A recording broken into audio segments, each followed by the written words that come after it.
Good evening. How are you today? It is December 10th, and I have with me today, first of all, thank you, John Young and DJNTV for having me put this on. And tonight I have a wonderful friend all the way from South Dakota, Mr. Chris Hintz of Pinnacle Productions. Chris, welcome, my brother. How you doing, Big Daddy? Good to see you, man. Thanks so much for having me be a part of this tonight. Oh, honored, my friend. It's been a while. We've been friends for a while. With everything you have going on, my friend, being PA director and, AV director of Midwest DJ Live and everything. Let's start from the beginning. Who is Chris Hintz and what is Pinnacle Productions? Well, I mean, who am I? Well, I think I am a recovering Vikings fan, Vikings apologist, I guess I'd say. A husband, which most importantly, husband. Try to be a man of God. Love being an entrepreneur. Love coaching. Love people. Love playing music and making money. It's great. Pinnacle Productions started basically when I got married the first time. I thought I could do it better than what was being done locally, and we decided to take an opportunity to make money and be social instead of spend money and be social. It was a very interesting run, and we did it really hard, and we took way too long to seek actual advice and go to training and get education and see what was out there. I think we, like most people, started it off thinking, people love us. Why wouldn't they love us? Raise your rates. No, we can't raise our rates. And then, you see that there is a massive, massive group of people that want to mentor and help grow, push, and hold you accountable. And it's been amazing ever since that switch was flipped. And how long have you been Pinnacle Productions before the switch and everything else? Sure. Well, we're 20 years in. We really didn't incorporate until 2004. So in 02 and 03, we did like 2 or 3 little tiny things, but we weren't really incorporated as a business until 04. So we celebrated, 20 years coming up this February, which is unbelievable, to be quite frank. I'm still that 28-year-old kid, but I'm not that 28-year-old kid. You have a partner? Yeah, I have a incredible partner, DJ Core, aka Jeff Muselar. We've been friends for about 15 years. We've been partners for about 11 now. The kid is incredibly talented, and he's not a kid anymore, but he's just an incredibly talented dude who is an innovator, a doer, pushes the envelope in many ways, and it's really a good yin and yang, I think. Now he's in South Dakota? Yeah. Okay. Well, not right now. He's somewhere between Tokyo and God bless him. Beijing. So he's over working with San Holo. He's his tour manager. He's over there working some shows in Southeast Asia. So he'll be home right in time for Christmas. His daughter's birthday is on Christmas, and so he'll be home for that. But he's hard to pin down this time of year. He's gone a lot, and that's good. He does what he loves, and he gets to bring home all of that incredible knowledge. Yeah, and not only that, but like all of the incredible innovations that he sees, and then he can bring it back into our market. And R&D, like it's been said a few times, R&D used to mean research and develop. Now it's rip off and differentiate, and we are able to see some really cool things because of that. And it's been a very big blessing for us, for sure. Now, a question. You're an AV company also. And Yeah. And how big? All right, let's go back. How many DJs do you have working for you? DJs wise, probably I'd say 12 to 13, maybe maybe a little bit more than that um, on the part-time side. But I think total employees, I think we're hovering right around that 50, or sorry, I'd say probably like 43, 44 total between part-time and full-time. So, And half of those people are AV. I would say it's about, I would say probably, yeah, probably 40, 50% somewhere in there, or in the production side of what we do. We also have a media division that's incredibly talented, and we have multiple shooters, and we have a brand strategist for that. And then on the entertainment side of things, we have a DJ manager, we have an assistant, we have photo booths, we have someone who does all of our AR and AP. Ashley, she's an absolute rock star. Callista on our front office, she makes sure that all of our clients feel taken care of and listened to and heard, and her communication style is amazing. And you can tell she's smiling just by reading her emails. Yep, It's incredible. And that's a then big thing. Sean and Dante do a great job of keeping all of our nightlife accounts and all of our guys trained up and pumping out great work, challenging them to get better every single week. It's really great when you hire great people, you trust great people, and they execute. It's really beautiful. And on top of that, you got to let them. If there's something that happens, you can't take away their failures all the time, because if you take away their failures, you take away the wins. So you got to trust people to make the best decisions possible, and let them be themselves. And none of us are ever meant to be perfect. None of us will ever be perfect. So if we think we can, somehow save the world and save everyone from making mistakes, I think we're kind of doing a disservice. But it's really great to see a team committed to one another and committed to bringing joy and celebrations to life. It's a great something I'm extremely proud of. I love that. Now, what made you go from just a DJ company? Because you just started out as just a DJ company, correct? That Yeah, if, please yes. don't think I'm saying anything bad. If I'm saying anything No, bad, and then you went from there to photo booths and stuff like that. yeah. How long of a transition was it, and what made you decide to go full on AV also, beside DJing and photo booths? Sure.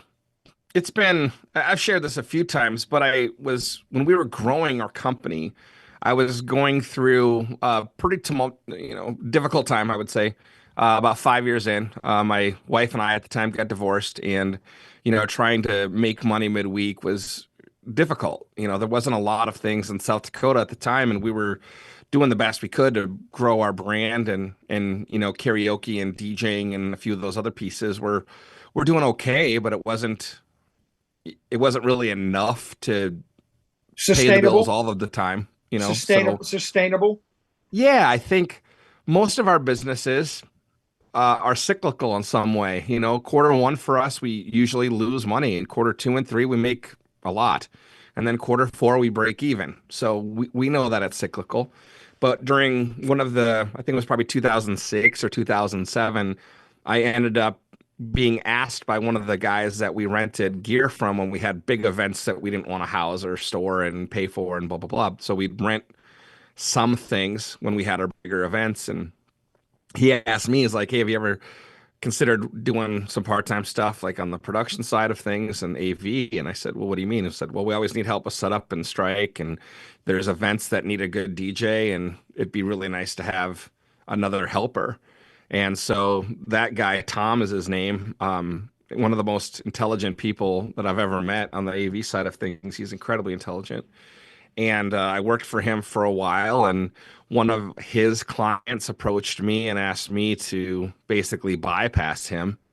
And said that's just not the way I work. Um, and I actually told his wife that that had happened, and then I didn't have a job anymore after that. But it also allowed me the opportunity to see what happens behind the scenes, and to see how we can use our skills as entertainers and our attention to detail, and understand that everything is an entertainment function, even if it's boring boring ballroom AV. It doesn't have to be boring ballroom Right. AV.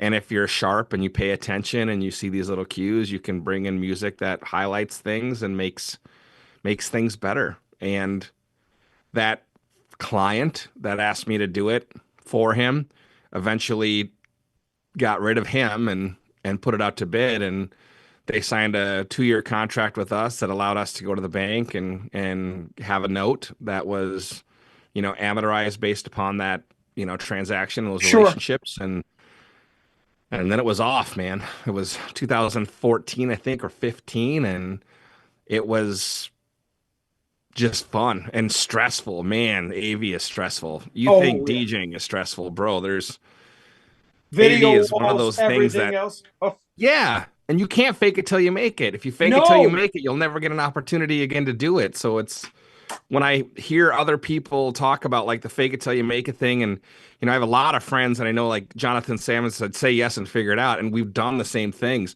But I think there's a difference between someone like Jonathan and someone like us saying yes and figuring it out than it is, you know, DJs that can't quite figure out that great microphones make a huge difference, and it really is your calling card. Like you can't use cheap microphones in the corporate AV function set. Like you will lose money. Like you will lose the client. You will lose your reputation, and there are some things you just can't do. So, Sure. and we all do the best we can with what we have. I believe that 100%. But if you really want to make it something worthwhile and we're sticking to your reputation means everything in AV. Those are Now, recurring clients, of not course, they're not not a just one-off client. So no.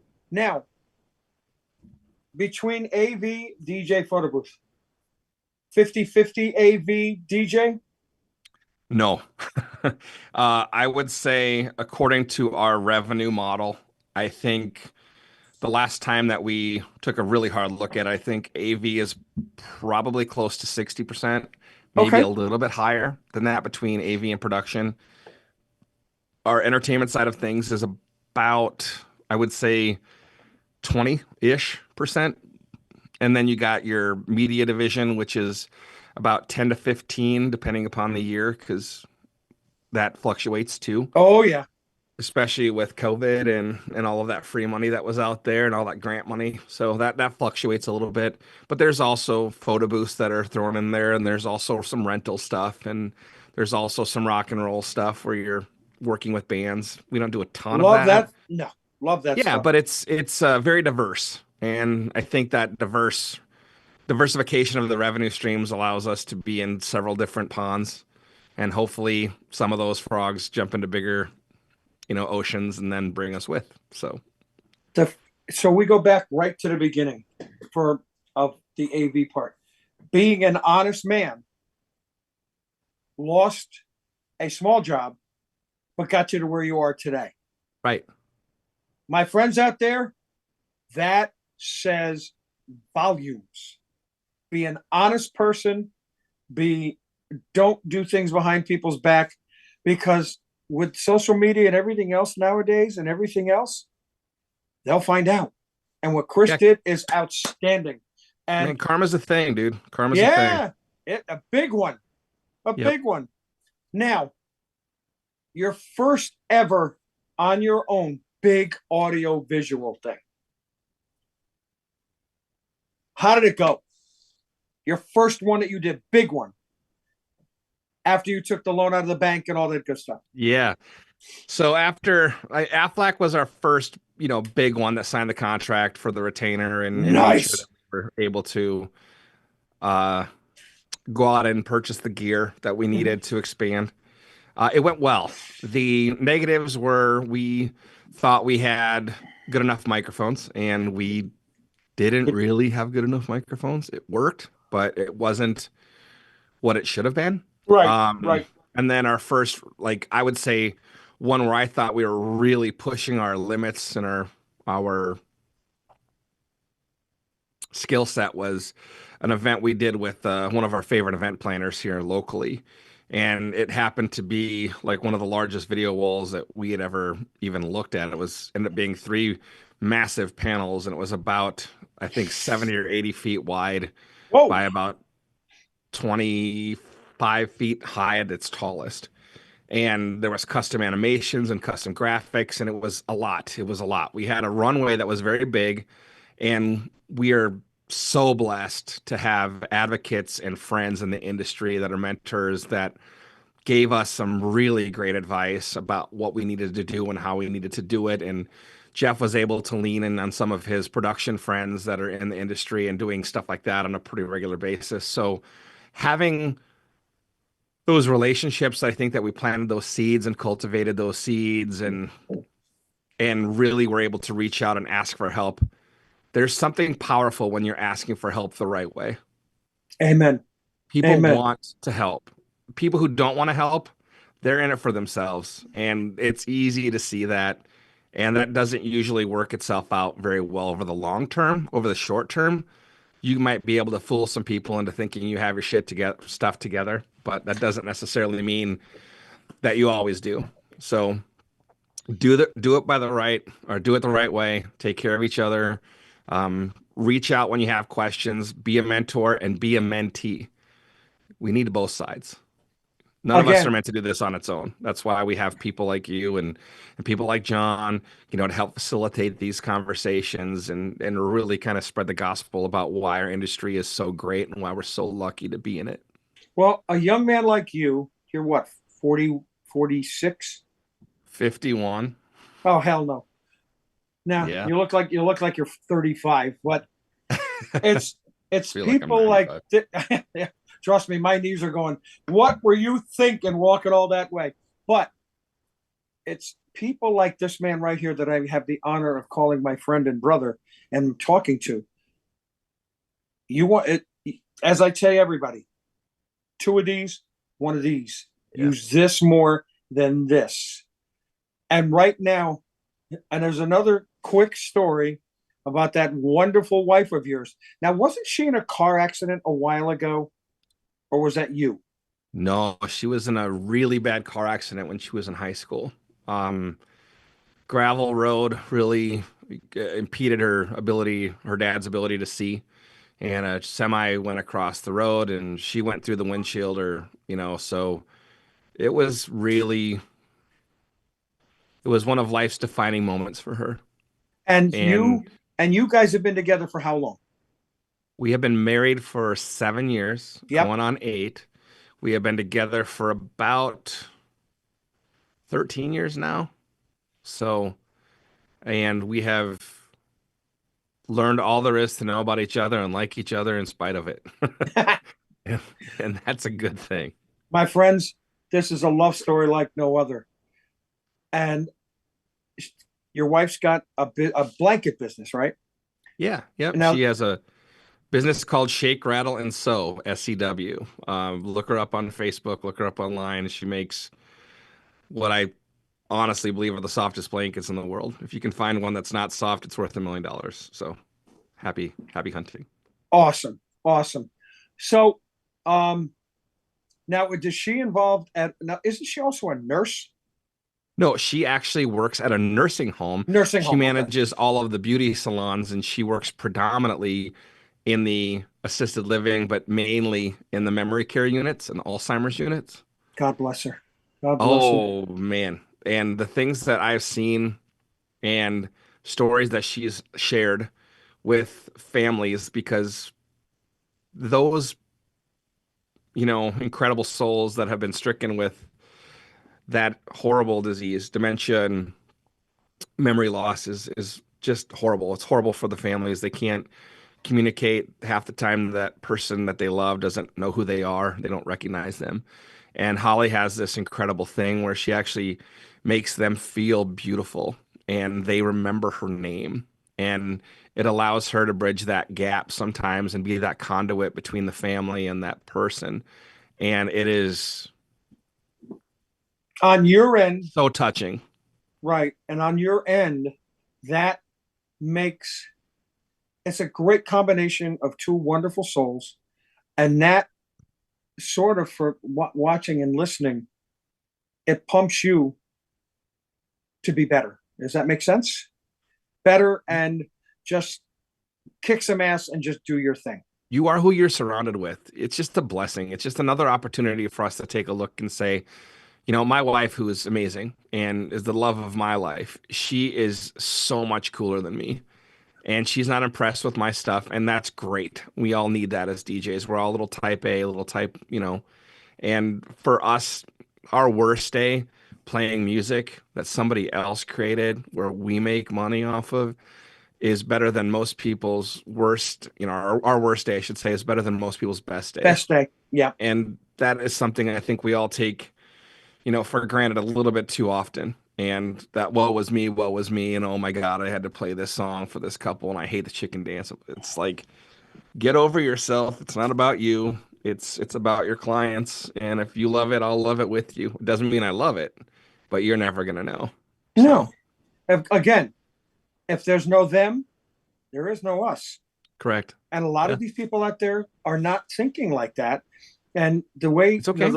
that's okay. That's more The business for longevity us. just isn't there because they get bored. And if you love people, this is a great business for you. If you love performing and being the center of attention, you're going to love it for a while, but your half-life is going to be very short. Yep. Now, quick question. Out of all the decisions you've made, the things that have worked out, the things that have not, Mhm. what can you tell these folks out there, somebody looking to do the same kind of thing you are? What would you, if not differently, but how you started, what would you tell these folks to do what you do? Know your numbers. Like, know your numbers. None of us are doing this for charity. Every one of us is doing this to make a living. And if you don't understand your cogs, if you don't understand what you're actually making, it's disheartening. You talk to someone and you're like, oh, what are you doing? Well, we're charging X number of dollars. I'm making $3,000 a weekend. Cool. What are you taking home? What do you mean? I make 3 grand. It's like, you don't make 3 grand. Your checkbook might have 3 grand in it, but that's after, before or after you paid your sales tax and your income tax and before you funded your 401k or your Roth. There's a lot of different things that are in there. I think knowing your numbers is extremely important, and then realizing that not everything is worth taking. Amen. Amen. There are some events that just are not, they're not worth it. And that doesn't mean money. It just, currency comes in many forms. If it's just money, you'll be perpetually broke. Now you're doing the AV for Midwest DJ Live. Yep. Working for a corporation like all the ones that you do, Aflac, everything else. What's the difference between putting on a show, a 3-day show for entertainers, DJs, than putting on a 1-day show for a corporate? What is the difference? How, the steps, if you will? Sure. I think, well, first and foremost, the pay is different. Oh, yeah. When you're working in our industry, it's a labor of love, and that's one of those things that is understood. It's also an opportunity to showcase what's possible. And there isn't anything that we've done that I think is special per se. We've just worked really, really hard and we've honed our skills. And now we have a certain subset of skills that allow us to perform and do these things at a pretty high level. And I think that can be something that can be replicated depending upon your skill set Mm-hmm. and, Mm-hmm. again, your aptitude. But working in the industry for trade shows and stuff, it's for me, it's an opportunity for us to showcase, how far we've come and that we're not just a DJ company and you can make a full-time living at this. You can create some incredible jobs and opportunities for other people. And it is really about creating a team that makes you stronger. The sum of the parts is so much more powerful than the individual ones. Like Mm-hmm. none of us could do what we do at Pinnacle without each other. We need one another. And it is so fulfilling to see an event go super smoothly and to hear people like last year, someone had reviewed the show and said that the production was perfect. And it wasn't perfect. We had a couple things that weren't perfect, but man, it was close. It was really close. And the microphones all worked. And the presentations all worked. And the sound all worked. And there was no feedback and there was no issues. It was just when you do things right and you take a lot of pride in what you do, to do it for your industry is an honor. It Mm-hmm. 100% is an honor. And that's how we look at it. Well, my friend, you got to tell these folks how to get in touch with you. social Sure. media, everything. I'll let them know. Folks out there, you got to know this man. Tell them, baby. Yeah, you can reach us at pinnacleprodj.com, PINNACLEPRODJ.com. You can find me on Instagram at DJ Chris Hints, also on Facebook at DJ Chris Hints. If you want my cell phone number, it's easy to find, but reach out anytime. I love talking to people. I like mentoring. I like coaching.